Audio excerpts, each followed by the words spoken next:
Babajimi Benson for facilitating projects that is beneficial to all. Deputy Governor of Lagos State, Dr. Bafemi Hamzat, highlights the steps and efforts of government in transforming of the healthcare sector. In Lagos State, we don't flag off. We say, let's commission. But, like he said, it's also important to put pressure on our contractor. So 9 months will be 9 months. By God's grace, we all come back. Come and commission this trauma center. I've seen the design. It's fantastic. It's awesome. You know, we don't pray that we have accidents. We don't pray that anything bad happens to us. As a city, as a state, we must prepare for emergencies. Nigeria belongs to all of us, so we must bring something from federal to state. Medical Director of the hospital, Dr. Taiwo Azan, says the facility will limit the systematic shocks that accompany burn injuries and provide a higher level of specialized care for patients suffering from burns. Trauma is one major issue. About over 23,000 patients that come to the hospital, about 16,000 of them in Lagos State is about trauma. So we cannot but have this center because it's going to reduce the morbidity and the mortality from trauma-related condition. And Babajimi Benson, I say thank you to you. By the time this edifice comes up, we will use it very well. The facilitator, Honorable Babajimi Benson, maintained that the center will have state-of-the-art facilities, noting that healthcare is basic human rights and must be accessible by all. The trauma center is coming up, hopefully within 9 months. It's a first responder medical infrastructure. So we hope it will also help add value to the lives of our people under the Renewed Hope agenda. However, the government is trying to bridge the gap in qualitative healthcare provision to the masses, and this is a reflection that we have a part to play in strengthening the society. Adesegun Igo, LTV News. Another set of journalists have been trained on proper dissemination of information surrounding the use of multiple micronutrient supplements by pregnant women. The training, according to the organizers, will help the target audience understand the various benefits of the medication. Health correspondent Aminat Ilegushi tells us more. This training of journalists, organized by Alive and Thrive, has been a regular exercise aimed at providing information needed for journalists to encourage nursing mothers about the various benefits of taking multiple micronutrient supplements, MMS, as against ordinary iron and folic acid. The supplement, which has 15 nutrients, experts say will be beneficial to both mother and child. Decided to now include multiple micronutrients among the essential drugs that woman who attends ANC, based on the ANC examination, she will also be given multiple micronutrients. In some cases, it doesn't mean that she will not be given IFA at certain point, depending on the deficiency, especially iron, which is the most important. Overall, the idea is to decrease anemia among pregnant women. Anemia has a very, very, very serious side effect on pregnancy and also the child she will have. Participants who lauded the initiative say the knowledge acquired will be used on their various platforms. Communication has to be effective. If the audience in this case, talking about multiple micronutrient supplements, you're talking to people who are at the far extreme, not necessarily economically, educationally, or otherwise, but the far extreme in the sense that the people who require the information, who are far from the information. So you must speak in the language they understand.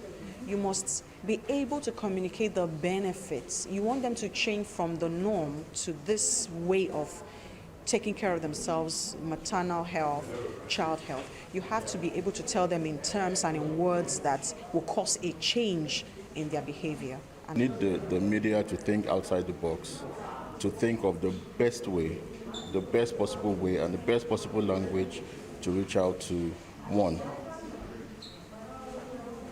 the leaders, religious leaders, opinion leaders, husbands, and of course, then the women. Women of reproductive age and expectant mothers are advised to take the supplements once a day to prepare the body to conceive and also help aid child development. Aminat Elegushi, LTV News. In sports, ex-Nigerian volleyball player Glory Agbola has called for increased corporate support to aid the rapid growth of volleyball in the country. Glory Agbola, who organized an under-15 tournament in Lagos, also urged ex-athletes to contribute their own quota to help the game get to a desirable level in Nigeria. We have more in our sports package. The Southwest Under-15 Volleyball Championship came to an end in Lagos during the week, with Oyo State emerging as champions in both the male and female category. 8 teams from across the Southwest region competed in the tournament that showcased exceptional skills and teamwork.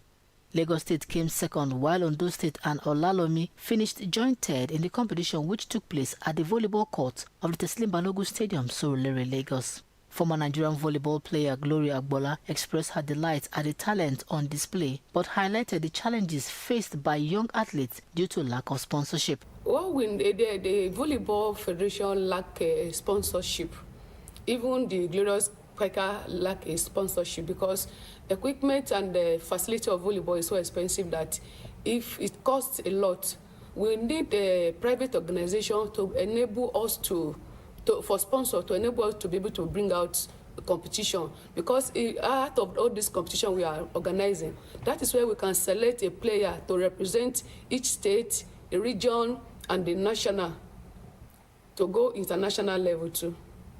Gloria Agbola, who is also a volleyball grassroots coach, said the championship was aimed at developing youngsters to combine both education and sports for their personal growth. The volleyball tournament had a mentorship program where the participants were counseled on abstinence from drugs, and they also had a session on vocational and skill acquisition. The purpose of organizing the event is to bring out the Southwest children out of to the public and to the labor market international, so that they can know that there's talent in the Southwest, and also to make them know that everything is not all about education. When you go for your education, you learn about skill acquisition also, to make them have a sense of belonging in Southwest and in the world of volleyball. That is the purpose of organizing the Glorious Kids Southwest Under-13 volleyball event. She, however, called on corporate bodies to complement government's efforts to raise the standard of volleyball in Nigeria with the provision of facilities, kits, and regular competitions both within and outside Nigeria. For more news, connect with Lagos Television on these social media platforms.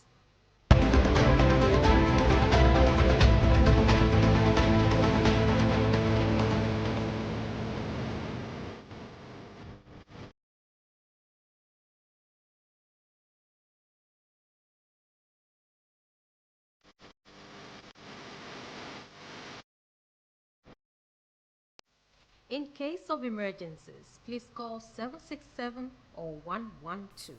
They are toll-free lines. Many thanks for watching. Up next is the Yoruba and Ogu versions of the news. I am Tinuke Olorotoyin Folami.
ẹ kúrọ̀lẹ́ o ìròyìn ní ṣókí la mú wá fún yín ní iléeṣẹ́ tẹlifíṣàn ìpínlẹ̀ Èkó Adéwálé Adékànmí ni oníròyìn. Ìròyìn ọ̀hún rèé ní ṣísẹ̀ntẹ̀lé. Àwọn ọmọ bíbí àtàwọn olùgbé Ìkòròdú ti gbé oríyìn kàǹkà fún kíkọ́ ojúkò àbójútó ìpòrúurú ọkàn sí ẹkùn náà, èyí tí wọ́n ló máa ṣe atọ́nà àbójútó onírúurú ìṣẹ̀lẹ̀ àìlera. Níbi ayẹyẹ ìfilọ́lẹ̀ ìpìlẹ̀ ojúkò ọ̀hún, igbákejì gómìnà ìpínlẹ̀ Èkó dókítà Ọbáfẹ́mi Hamzat tẹnumọ́ ìmúlòkùnkúndùn ìjọba àpapọ̀ àti ìjọba ìpínlẹ̀ lórí mímú ẹ̀ka ètò ìlera sunwọ̀n sí i. Aṣojúkọ̀ròyìn wa ní ẹkùn Ìkòròdú Adéṣẹ́gun Igob tó wà níbẹ̀ já alábọ̀ pé àwọn alẹ́nulọ́rọ̀ àtàwọn olùgbé ló lu aṣojúṣòfin tó ń ṣojú ẹkùn Ìkòròdú nílé ìgbìmọ̀ aṣojúṣòfin Honourable Babájìmí Benson lọ́gọ̀ ẹnu níbi ìfilọ́lẹ̀ náà fún ṣíṣe agbátẹrù ojúkò náà fún àǹfààní gbogbo aráàlú. Igbákejì gómìnà ìpínlẹ̀ Èkó dókítà Ọbáfẹ́mi Hamzat wá tan ìmọ́lẹ̀ sí àáyan àtàwọn ìgbésẹ̀ ìjọba ní mímú àyípadà bá ẹ̀ka ètò ìlera orílẹ̀-èdè yìí.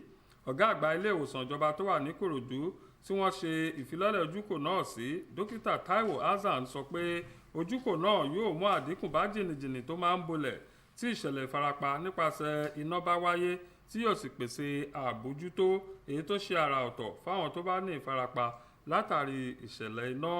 Olùṣe agbátẹrù ojúkò ọ̀hún Honourable Babájìmí Benson wá dúró lórí pé ojúkò náà ó máa ní àwọn irinṣẹ́ ìgbàlódé tó péye tó sì pójú owó, tó sì tọ́ka sí pé àbójútó àìlera ó jẹ́ ẹ̀tọ́ ọmọnìyàn èyí tí gbogbo ènìyàn sì gbọ́dọ̀ ní àǹfààní sí. Wọ́n ní ọ̀wọ́ kejì àwọn akọ̀ròyìn wọ́n náà tún ti gba ìdánilẹ́kọ̀ọ́ lórí títari ìsọfúnni tó péye nípa ohun tó rọ̀ mọ́ lílo àwọn oògùn tó ń ṣiṣẹ́ àlékún oúnjẹ fáwọn obìnrin tí wọ́n diwọ́ disẹ̀ sínú, ìyẹn àwọn olóyún. Àwọn olùṣekòkárí ìdánilẹ́kọ̀ọ́ náà sì sọ pé èyí yóò ṣèrànwọ́ káwọn tọ́rọ̀ kàn kọ́mọ onírúurú àǹfààní tó wà nídìí lílo àwọn oògùn náà. Aṣojúkọ̀ròyìn wa ní ẹ̀ka ìlera Aminat Elégùṣì ó rò oníròyìn pé ìdánilẹ́kọ̀ọ́ àtìgbàdégbà yìí látọwọ́ Alive and Thrive ní àfojúsùn rẹ̀ jẹ́ pípèsè ìsọfúnni tó máa jẹ́ kóríyá fún àwọn obìnrin tó ń tọ́ ọmọ nípa àwọn àǹfààní tó sójì gbìnì sínú lílo àwọn oògùn yìí tí wọ́n ń pè ní multiple micronutrient supplements MMS dípò lílo iron àti folic acid lásán. MMS tó ní èròjà 15 nínú ni àwọn akọ́ṣẹ́mọṣẹ́ sọ pé ó ṣe àǹfààní púpọ̀ fún ìyá àti ọmọ. Àwọn olùkópa sì gbé oríyìn fún ètò náà bí wọ́n ṣe sọ pé ìmọ̀ táwọn jèrè yìí làwọn máa pín ká gbogbo ojú òpó èyí tí ó bá yẹ. Eré ìdárayá. Agbá volleyball fún Nàìjíríà nígbà kan rí Gloria Agboola ó ti pè fún àtìlẹ́yìn púpọ̀ sí i látọ̀dọ̀ àwọn onílé iṣẹ́ ńláńlá àti kéékèèké fún ìdàgbàsókè volleyball kíákíá lórílẹ̀‐èdè yìí. Gloria Agboola tó ṣe àgbékalẹ̀ ìdíje àwọn tí ọjọ́ orí wọn kò pé 15 nípínlẹ̀ Èkó ó tún rọ àwọn agbá volleyball tẹ́lẹ̀ lórílẹ̀‐èdè yìí pé káwọn náà kópa tó lọ́ọ̀rìn nínú ṣíṣe ìrànwọ́ fún eré ìdárayá náà láti tètè dé ìpele àmúyangàn. Ìdíje àwọn agbá volleyball tọ́jú orí wọn kò pé 15 ní gúúsù ìwọ̀ oòrùn orílẹ̀‐èdè yìí òun ló wá sópin nípínlẹ̀ Èkó láàrin ọ̀sẹ̀ yìí tí ìpínlẹ̀ Ọ̀yọ́ sì jáwé olúborí ní ìpele àwọn ọkùnrin àti ti àwọn obìnrin. Ìpínlẹ̀ 8 ọ̀tọ̀ọ̀tọ̀ ní tìbútòrò gúúsù ìwọ̀ oòrùn ló kópa nínú ìdíje tó fa kíkì ọ̀hún. Ìpínlẹ̀ Èkó ló ṣe ipò kejì tí ìpínlẹ̀ Ondo àti Ọlálọ́mí jọ ṣe ipò kẹta nínú ìdíje náà tó wáyé lórí pápá ìṣeré Teslim Balógun ní Sùúrùlérè. Ọmọ Nàìjíríà agbá volleyball tẹ́lẹ̀ náà wá fi ìdùnnú hàn sí àwọn ẹ̀bùn tó jẹyọ níbi ìdíje ọ̀hún tó wá kọminú sáwọn ìpèníjà tó ń kojú àwọn jẹ̀wẹ́wẹ́ agbá volleyball ọ̀hún látàrí àìsí onígbọ̀wọ́ àti agbátẹrù. Ìròyìn ní ṣókí kò jù báyìí lọ. Adéwálé Adékànmí lórúkọ tèmi. Ẹni tí ó bá ṣe àtúpalẹ̀ ìsédé ògùn Kefa Zanel ó ti múra sílẹ̀. Àìbámọ̀ tẹ́ bá ṣe kòńgẹ́ àwọn ìṣẹ̀lẹ̀ tó nílò ìdásí ìjọba ní kíákíá ẹ pé 767 tàbí 112 ọ̀fẹ́ nìpè. Nǹkan wà ní ṣe wá àwa la ó máa ṣe nǹkan.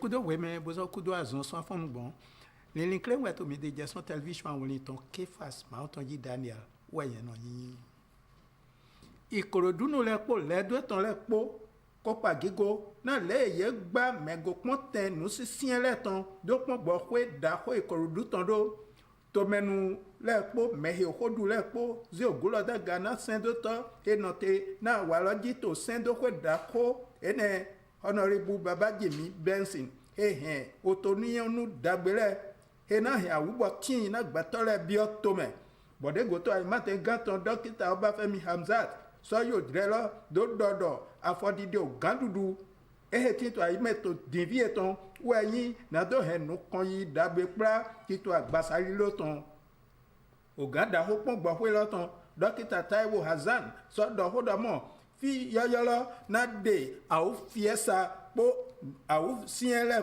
po na mehetindo au fiesa lopa le po mehetindo au fiesa miyo jimeton po Honorable Babajimi Benson eze oteloda yi lo sudo hodomo tito agbasari loton basi ojroje otovi le poton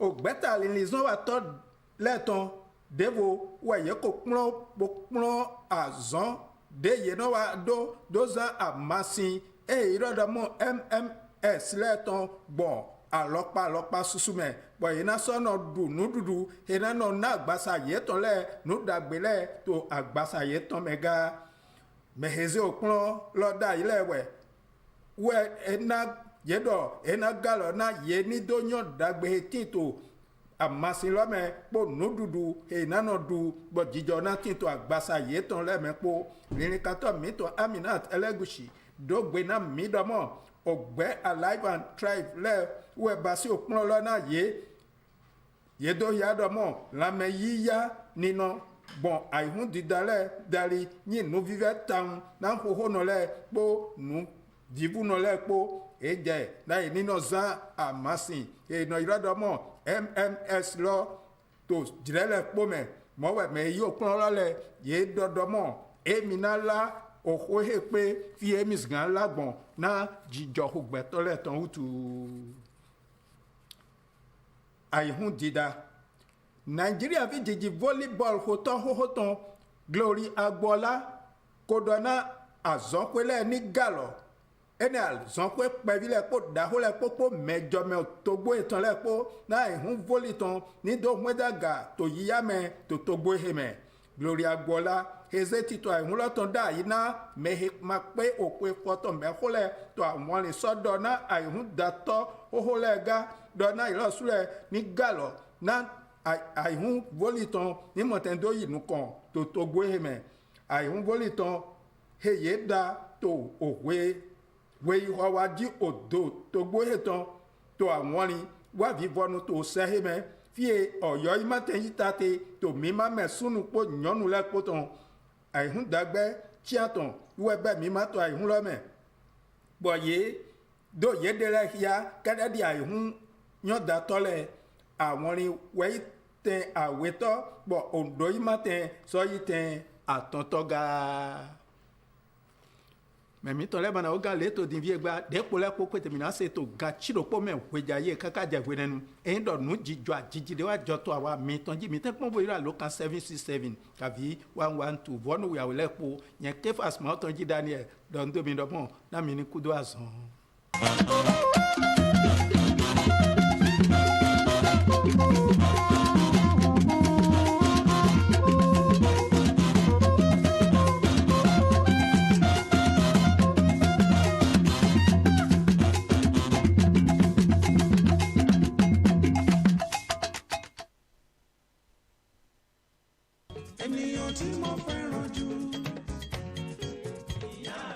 Akin ní gbogbo ibikíbi tí ẹ ti ní àǹfààní láti wo ètò yìí ìdílé aláyọ̀ ìdílé ètò tí ń aláyọ̀ kọ́ni tó dé lọ́gbọ́n sí ètò tí ń fúnni lóye ètò tí ń tún ẹbí àti ìdílé ṣe ètò tó ń mú tọkọtaya gbé ìgbé ayé àlàáfíà àti pẹ̀lú láti kọ́ ọmọ wọn ní ọ̀nà tí wọ́n lè gbà ní ìbáṣepọ̀ tí ó dán mọ́rán.